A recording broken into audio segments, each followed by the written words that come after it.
Black people are using cell phones and the power of social media to share the experiences of existing while Black in America. That is, doing everyday legal activities and yet facing harassment by having the police called on them.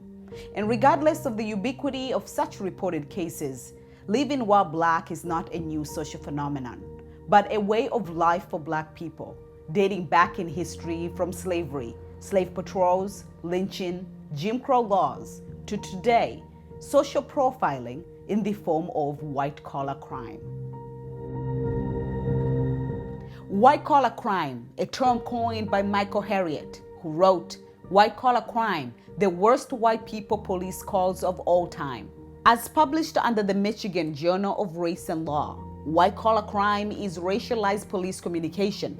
The term is collectively defined as the practice of police reporting against Black persons who are not engaged in criminal behavior. Racialized police communication may involve calls, complaints, or reports to law enforcement against Blacks made out of implicit or unconscious bias, or reports made out of the specific desire to leverage law enforcement mistreatment of Blacks to harm the victim. Just this year alone, we have witnessed the Amy Cooper incident in New York Central Park, Civitlana Flom in Upper West Side Manhattan, Professor Shaheen Bonner in Bay State University, Tom Austin, venture capitalist in Minneapolis. On this program, we are going to take a look at white-collar crime, examining its origin, propagation, and harm.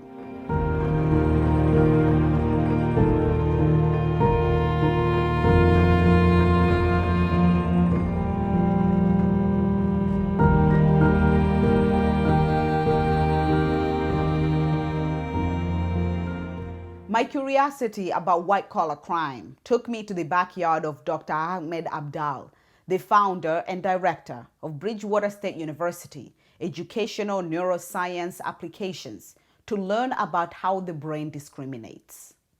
The brain itself is ready to discriminate just because of the structure. It wants to look for patterns so that it can effectively make conclusions quickly. Those patterns Dr. Abdal is talking about are the social cues, the stereotypes, and many more factors that make up a person's profile.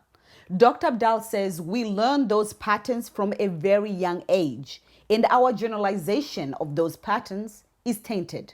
Actually, about 2.5 or 3 years old, they do not assign anything to, it doesn't mean like there are two people of different races, for example, different colors. That baby doesn't say this one is better than the other one. Then this is the role of the society when the society comes in and says, no, this is good because, this is bad because. And these things can be direct or indirect based on how the parents interact with the children, based on how if the child is verbal, nonverbal. So what happens when the brain cannot find a pattern? If it doesn't match what is here, then it makes stress, because it's going to immediately put the brain on a high drive or a kind of a mode where it has to consume more energy to make sense of that difference. Why is this here? It doesn't belong here. So would we say that that stress you're talking about is what we would call, or what would result to unconscious bias? That is, yes, that is the core of it. What is even more perplexing is that people can engage in a negative bias behavior unaware. You might not even realize it yourself. You might not even realize it yourself. I mean, you might say, oh, I am not, but the fact is, if you look deeply, and this is why self-reflection is one of the keys. Those subtle biases can result to a white-collar crime. This rage is best articulated under a social concept called Know Your Place aggression. Dr. Emily Field, the coordinator of African American Studies at Bridgewater State University, explains. I'd like to introduce a concept from a colleague of mine, Dr. Caretha Mitchell, who teaches at Ohio State University. She calls this Know Your Place aggression. And she says that when African Americans and other marginalized peoples, when they achieve a level of success, even if it's the modest success of claiming a place in society, so feeling the freedom to go jogging in one's own neighborhood, that is met with aggression. And she calls it know your place aggression. Dr. Field goes on to provide a little historical context on Black intolerance in Massachusetts. The idea of white American freedom and unfreedom for people of color, particularly Native Americans and African Americans, those ideas grew up together. So Massachusetts, many people don't know, Massachusetts was the first state, first colony to write into its laws that there would be slavery. So in 1641, in the Massachusetts Body of Liberties, which was a statement of the settlers' ideas of freedom, they include a section, it's section 91, saying there will be no slavery among us. We're not going to have captivity. We're not going to have slavery. And then there's a big except. And the except is for people taken captive in just wars, that would be Native Americans, and strangers who are sold to us lawfully, that would be people of African descent. So even as in Massachusetts, white people were writing down their own freedoms, they were writing into the law the unfreedom of people of color. And even when Massachusetts abolished slavery in the late 1700s, people of color were warned out of town and looked at as outsiders. And Dr. Field says even though this history is over 200 years old, those subtle microaggressions in the form of white-collar crime is a form of this. So that we don't have the system in Massachusetts officially of warning out anymore, warning people to get out of town, but having the police repeatedly called on you in your own neighborhood is a form of aggression, a form of harassment. And these microaggressions cannot be subdued by simply blending in or adhering to white decorum. I know that children of color are taught, look, you have to not be noisy, you have to dress a certain way, you have to act a certain way, because if you do, white people will regard you with respect and you'll show them that you don't belong to these negative stereotypes. And first of all, that's unfair, because as a white parent, I don't have to tell my child that. But even when Black people in particular observe all of those rules, they are still seen as suspicious, as out of place. In the late 1970s to the late 1980s, during the Boston busing crisis, there was a reverse migration in Boston, also known as white flight. White people live in Boston because they do not want their children to be integrated with Black children. Dr. Joanne Della Giustina, Department Chair of Criminal Justice at Bridgewater State University, explains. So a lot of the south suburbs of Boston and southeastern Massachusetts have family histories of people who ran away from Boston because they didn't want their white children going to school with Black children.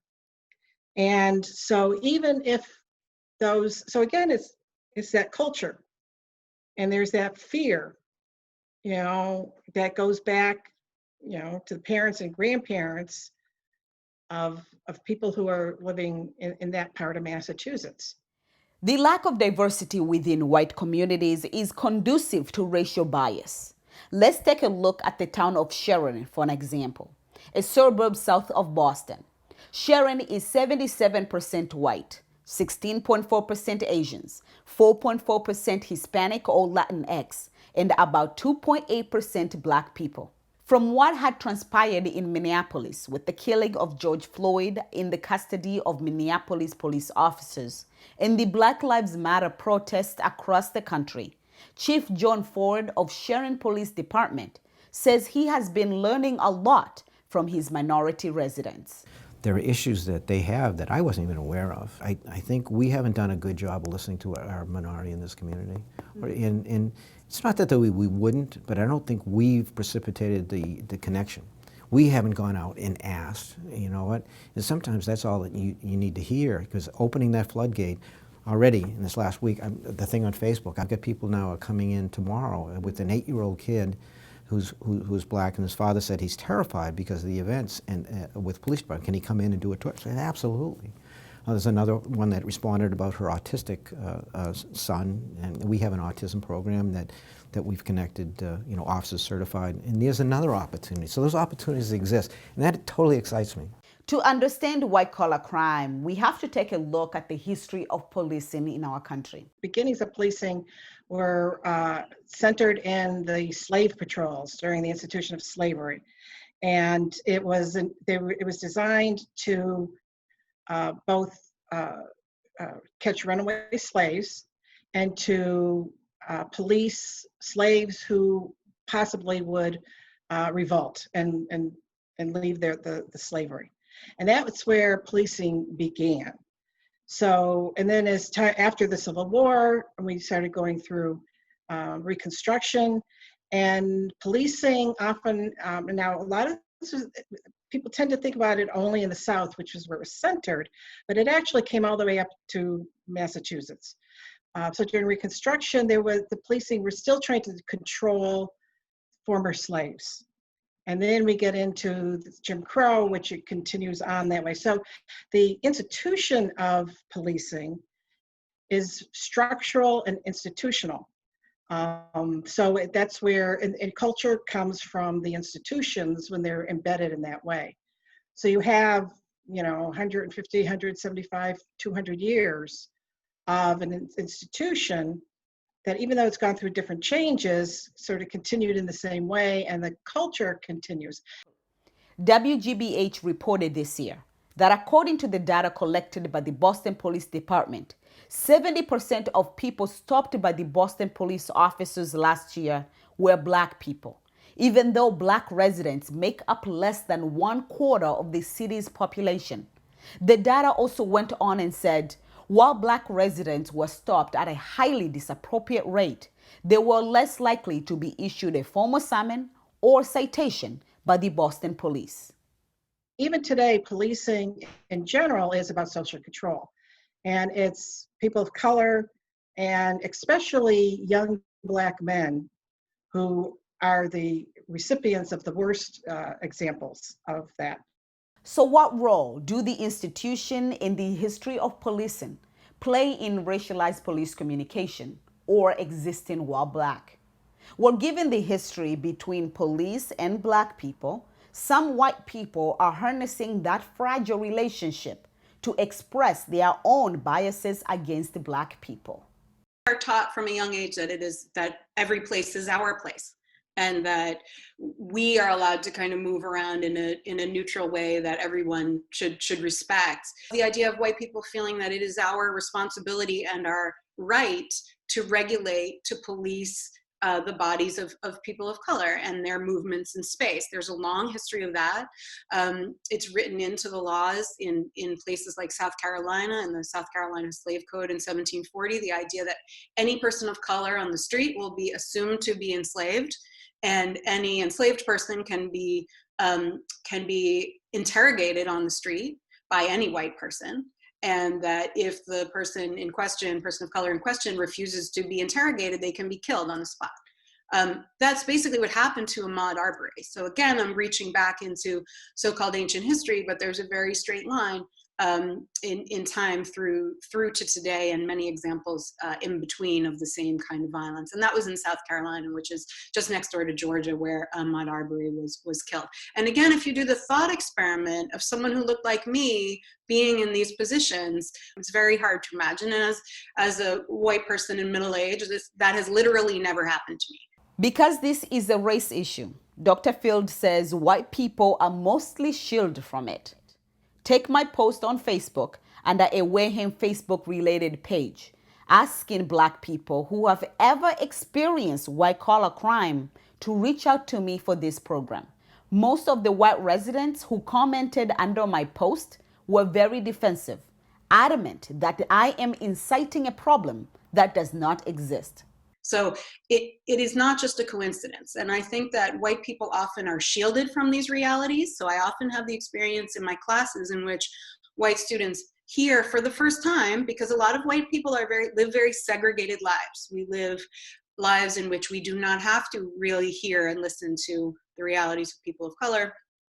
When they hear that, when they hear their classmates describing, oh, my father came to pick me up at school and they wouldn't let him get me and they called the police, the white students realize, hey, that never happens to me. That would never happen to me. I have another question. Why don't we see black collar crime? You look at the, whites as the authority, the, decent majority, and to some extent, the inferiority, there's an inferiority complex. I mean, if even children, when you go and say which doll is best.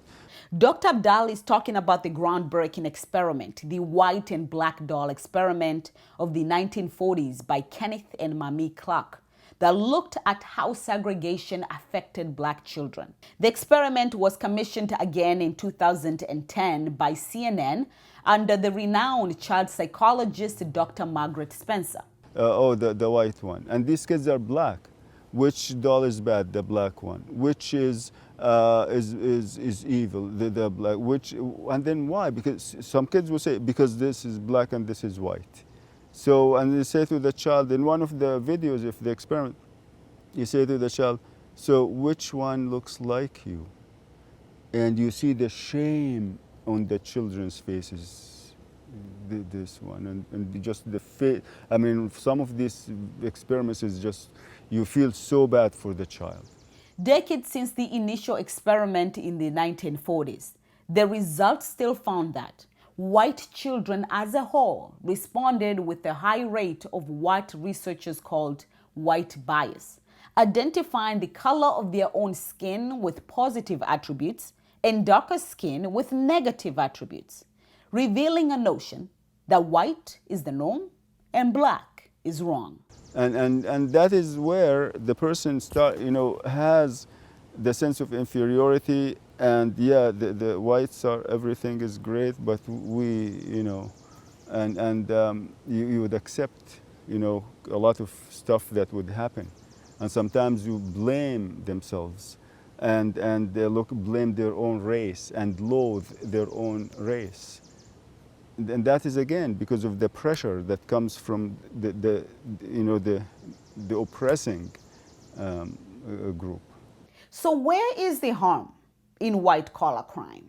We really need to center the very real fears of Black people in particular in this country, which have proven recently to be all too well-founded. Very real fear. I'm thinking of Black parents who have to coach their children on what to say and what not to say, and still have to worry that they might not return from a day out. So those fears are very real and should kind of be our focus. But white fear is dangerous to people of color, because imagined harm to white people is often the excuse for very real harm to Black people. A Harvard Civil Rights, Civil Liberties Law Review journal, What Exposes African Americans to Police Violence, published that the more interactions police officers have with Black men, the greater the likelihood that any of those encounters will trigger the foregoing racial stereotypes and precipitate violence. The journal went on and said, these police interactions may help to entrench the very racial stereotypes on which those interactions are based on. And whether the white collar was biased or non-biased, the effects of perceived discrimination are real. Your adrenal system, there's a place called the hypothalamus. It communicates with the kidneys and the adrenal cortices of the kidneys, and it's going to deploy adrenaline, and it will deploy cortisol and chemicals that elevate your blood pressure. And if a person is constantly traumatized or reminded of that trauma, the consequences of perceived or blunt discrimination can contribute to several health issues like high blood pressure and heart diseases. Goes down if the woman is pregnant.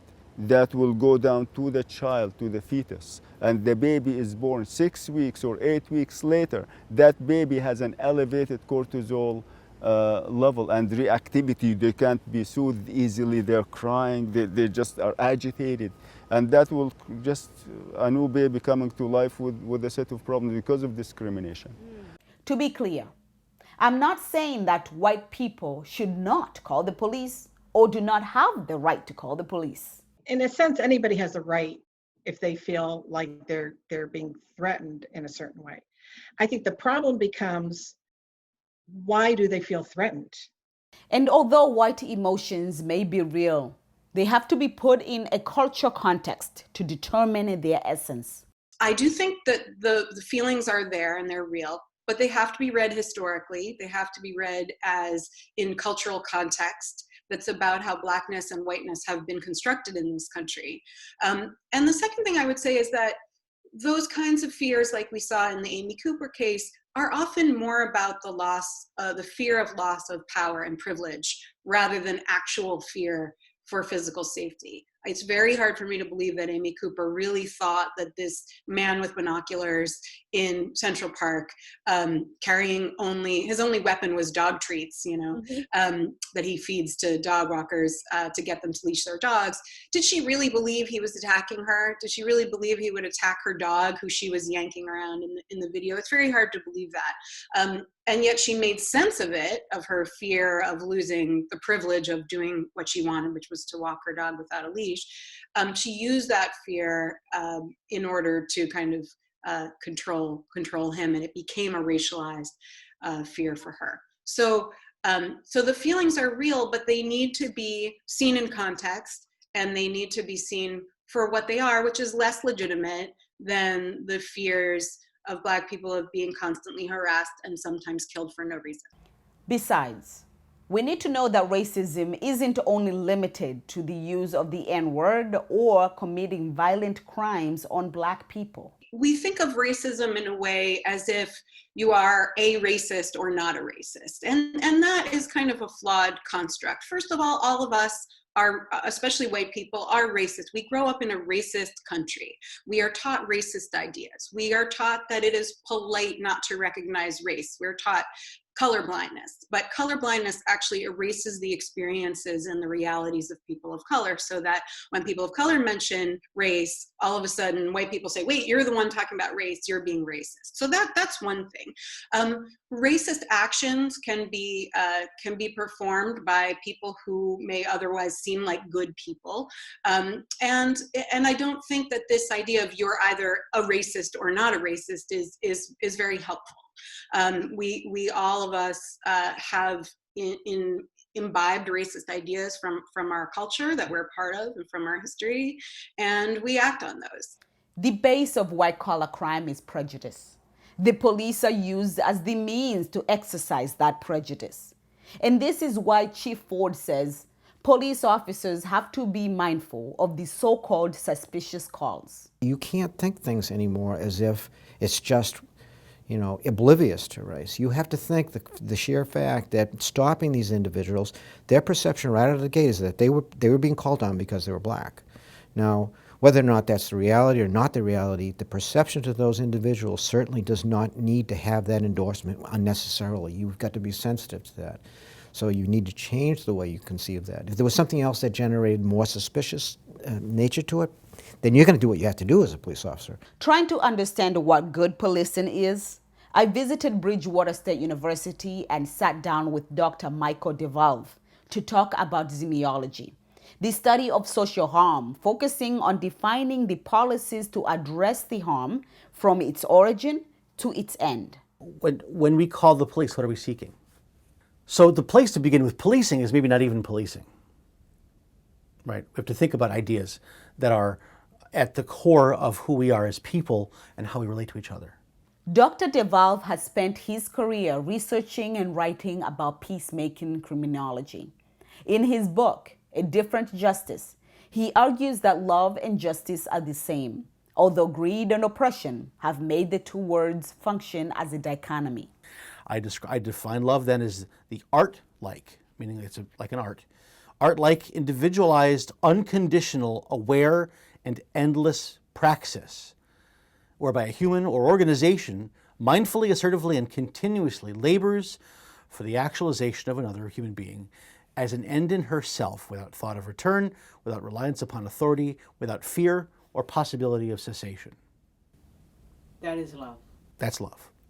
And so that type of love is justice. Yes. You also said that in order for justice to function as love, we need trust. Trust is key. Trust is central. Yeah. How do we not only repair, there's no repairing, how do we build trust Well, yeah. between this institution, police as an institution, and minorities, people of color? Well, there are two parts to that answer, I think. One is this defunding conversation, which takes a variety of forms. And so even the folks who are kind of pushing it don't necessarily agree about what it actually means, which is a key point. Some folks are talking about raise it to the ground. Some folks are talking about something like transform the institution radically. Some folks are talking about creating a thing altogether new that does many of the same things, but in fact does it vastly differently. There are also versions where we're talking about, a decentralized service set where organizations are, like community organizations are receive state funding and are given specific shape for accountability and whatever to do the job that they've got to do kind of in a local fashion. And there's wisdom in all of these perspectives, and I think that's a conversation perhaps for a different time. But that's, trust is buildable only through authenticity. The only way to build trust. This is a classic question. I think I mentioned this before.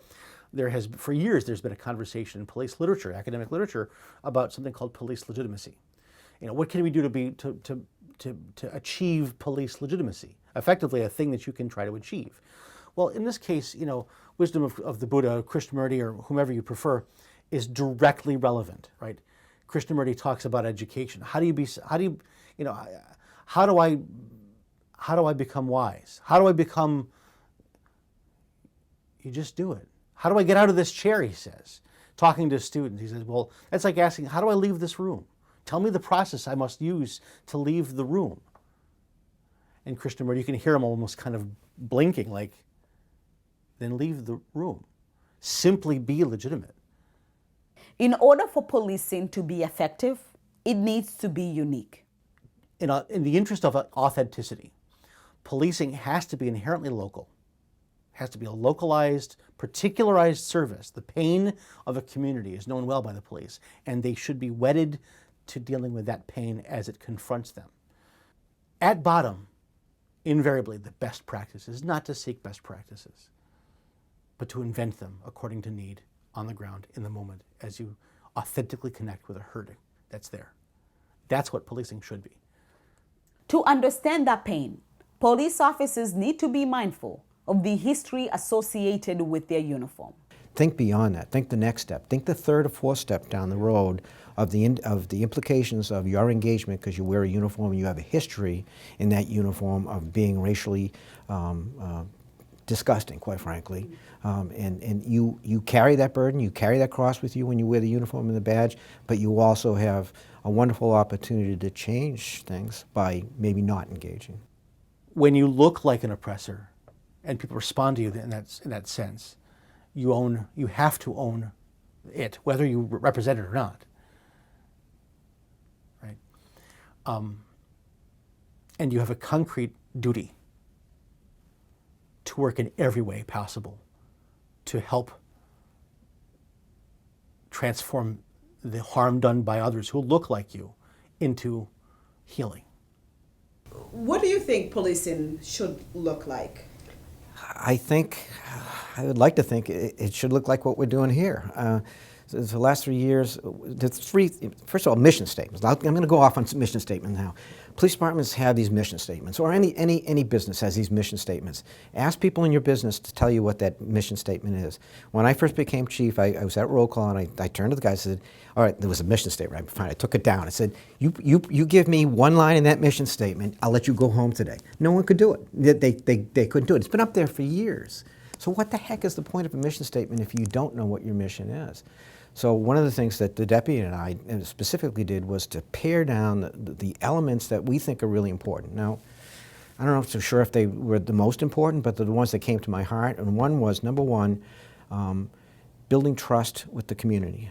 And it's kind of a nebulous thing. How do you do that? And I'll get more into that. The other one was training officers to be better officers through our evaluation process. And then finally, training, making sure that we train. So we fought with, I wouldn't say fought, we challenged the town to up our budget in training, which they did, and it gave me the opportunity to give these guys a wide range of trainings that they normally wouldn't get, prepare them for those opportunities. We're one of the few departments that are certified in dealing with autistic kids. incredibly important, and it couldn't be more important today because there's a growing number of autistic kids and a growing number of interactions with those kids that might not necessarily go well with the police department. So within the last 3 years, we've been kind of pushing those three things home. I've had officers go out to, of all things, here's the irony, to Minnesota to a specialized trust conference that they do out in Minnesota that David Horziger from the Trust Edge. Once we understand the base of the crime, healing is possible. Restorative justice looks at harm. So it says somebody causes a harm, and you bring together the person or people who've caused a harm and the person or people who've been harmed. Now, the person who has done the harm has to agree to this. They have to agree, yes, I have harmed, and because it's tearing apart the relationships in our society. So what it does is it's an attempt to try to heal those relationships. Cannot take back what happened, but to heal the relationships that exist.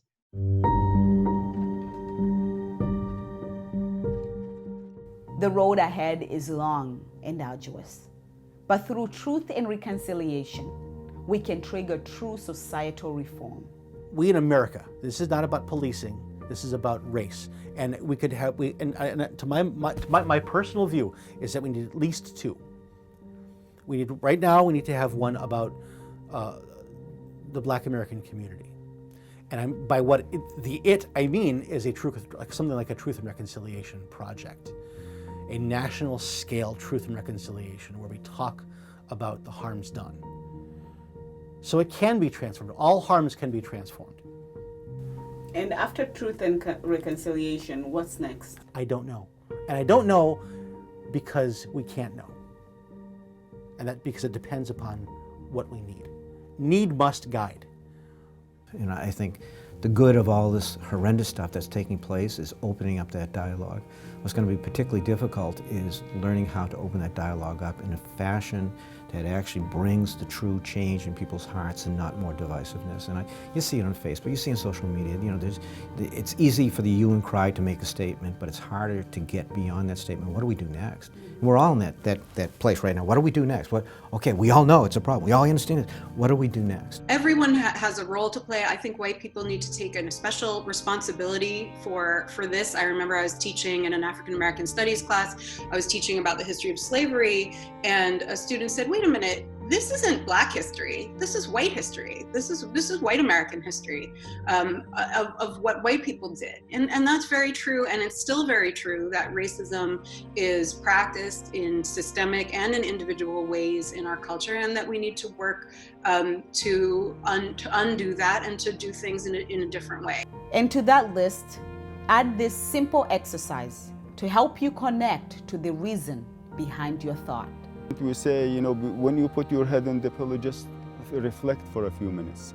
You know, who did you meet? Who did you insult today? Who did you, you know, kind of feel kind of uncomfortable with, and why? And when you do these things day by day, that will definitely make a change. But being honest with ourselves, being honest.